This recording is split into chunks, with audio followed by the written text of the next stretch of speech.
So I've been thinking a lot about this story lately. It was told to me by my brother, I don't even know, 15 years ago perhaps. And I've been thinking about it a lot. I'm thinking about my brother and thinking about other people who are no longer around as well. And it starts off, if you can imagine, a young guy. He's uh, he's in central India and he's on a train making his way up north. His father's passed away. And as is his duty, he has to light the funeral pyre. And all through the journey, he's thinking, he's running through all the things that his father had achieved, the wealth he'd accumulated, the land he'd acquired, the way he changed the village, the well-respected and influential friends that he'd made.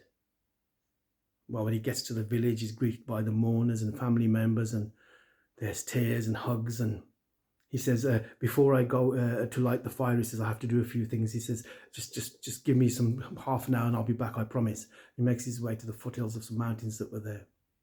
And there, meditating under a tree, was the woken one, the Buddha. And he put his hands together, Malaji, you must have heard about my father. And the Buddha smiled, he says, I have. And he says, well, I just wanted to ask you a favor. He says, I don't care how much it costs, I don't care how much you need from me. He says, but I just want to ensure that once his body is cremated, then his soul will go straight to heaven. Can you do that for me? And the Buddha smiled. He says, I might need some help. He says, go and fetch me 2 kare, the clay pots. And off he went, the young man, and he returned with 2 clay pots. He says, now, the first one I want you to fill with ghee, with clarified butter, all the way to the top, to the rim. And that's what he does.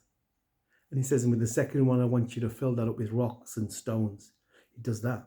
Now just place them on the surface of the river here. Just does that gently, and after a while they settle and they're just bobbing gently.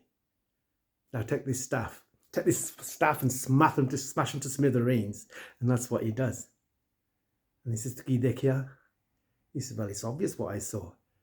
He said, there were pot with the butter. He says, the butter rose up to the top and it's now resting on the surface, glimmering like gold in the sun. He says, when I smashed the one with the rocks, well, those rocks just sank down to the bottom and now resting on the riverbed like who knows how many other pieces of rock. Exactly, said the Buddha.